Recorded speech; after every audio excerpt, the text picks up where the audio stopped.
Sa video na ito ay pag-uusapan po natin kung bakit tuloy-tuloy ang nararanasang pagbagsak ng presyo ni Pi Network.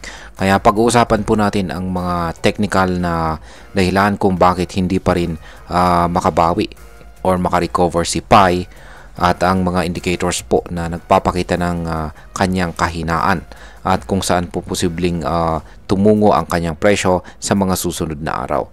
Kaya kung ikaw po ay isang Pinoy crypto trader o investor, makinig ka pong mabuti dahil mahalagang malaman po natin kung ano ang mga sinyalis sa market para makagawa po tayo ng tamang desisyon. At ayan, bago po tayo magpatuloy ay pakibasa na lamang po muna ang disclaimer dito sa ibaba ng ating screen. Kaya ayan, medyo ilapit lamang po natin ng konti. Ayan, ngayon ay simulan po natin sa kung ano po ang nangyayari sa presyo ngayon ni Pi Network. Sa kasalukuyan, si Pi ay nasa presyo na 0.5593. Ayon po sa datos ay bumaba siya ng halos 3.35% sa loob lamang ng isang araw. Ibig sabihin ay patuloy po ang pagkilos pababa ni Pi at hindi ito magandang sinyales sa short term.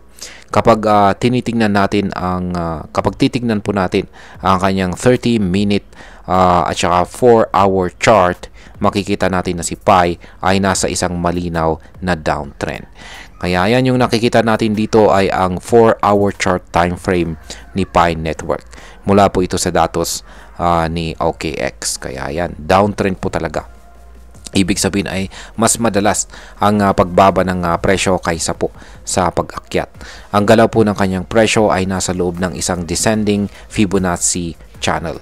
Ito ay parang hagdan na pababa kung saan ay hindi po niya malampasan ang bawat resistance levels. Lahat ng pagtatangkang umangat ni Pi ay nauudlot agad kapag tumatama siya sa tinatawag na VWAP resistance na ngayon ay nasa bandang presyong 0.568. Kahit ang simpleng levels na gaya po ng 0.576 at 0.569 ay hindi rin niya malagpasan. Nagpapakita po ito ng kakulangan ng lakas mula sa mga buyers. Yan. Ngayon ay ano naman po ang sinasabi ng mga indicators dito sa chart ni Pi. Ayan, kung susuriin po natin ang mga ginagamit na technical indicators, mas lalong lumalalim ang ating pagkakaintindi sa pagbagsak ni Pi. Una ay meron po tayong tinatawag rito na EMA cluster or exponential moving averages.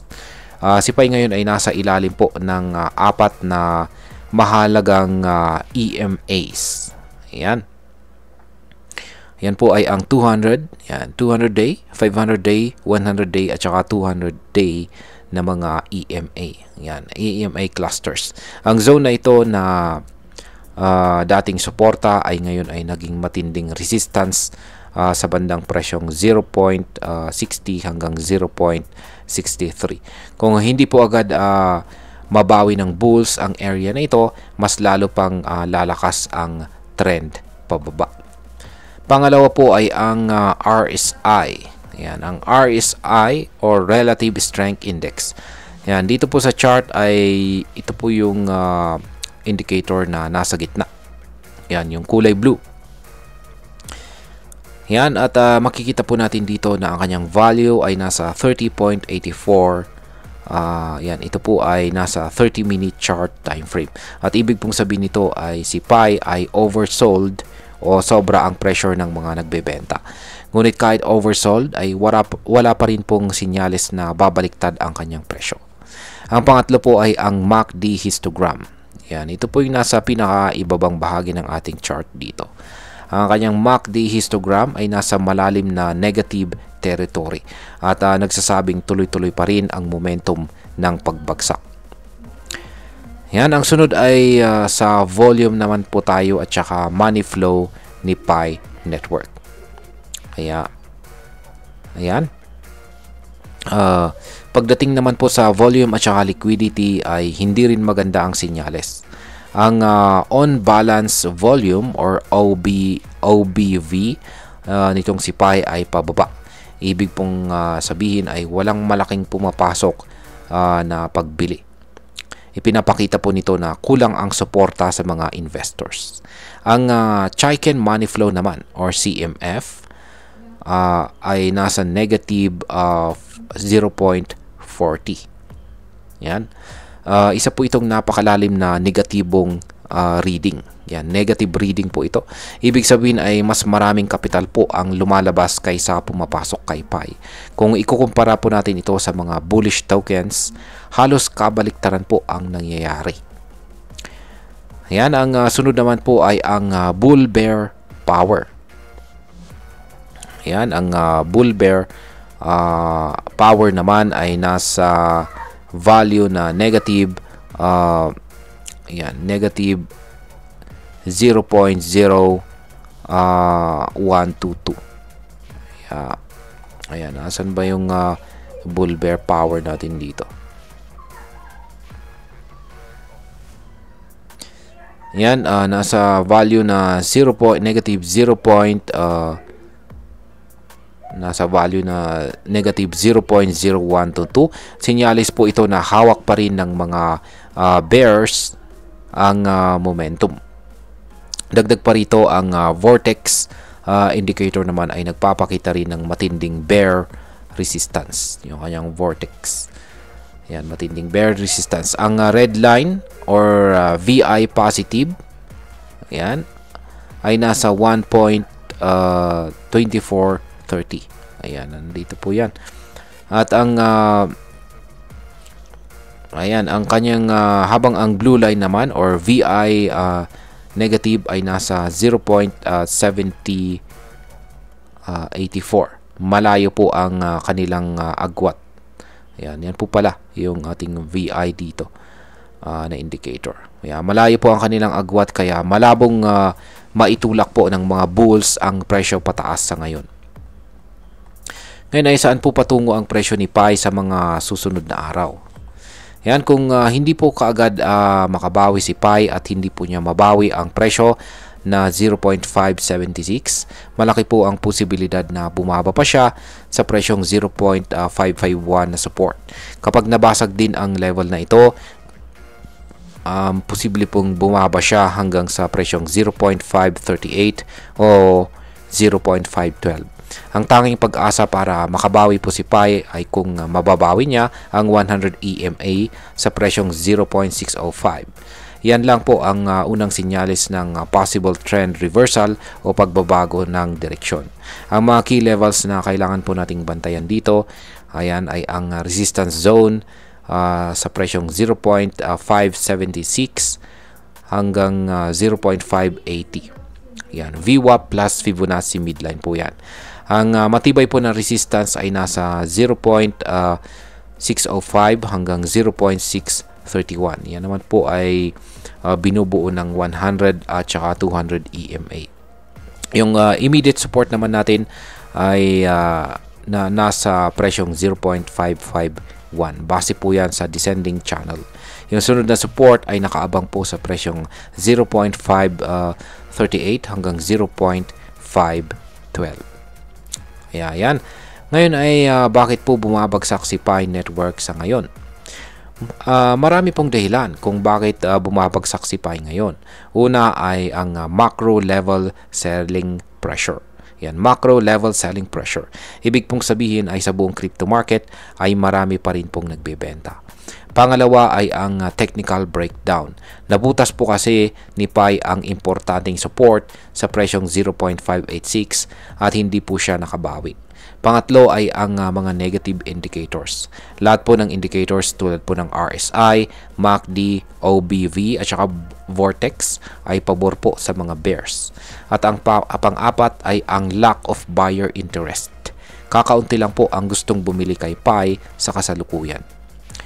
Ngayon ay pag-usapan na po natin ang posibleng maging epekto nito para sa atin bilang mga Pinoy crypto traders at investors ni PAI.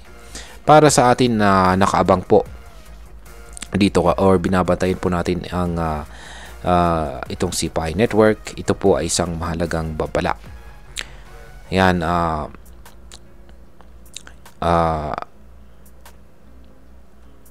kung holder ka po ng PAI at nakuha mo sa pagmimina ang iyong PAI gamit ang app, wala ka pang actual na access sa presyong ito, pero bilang market observer ay dapat po nating unawain ang behavior ng market habang hindi pa po talagang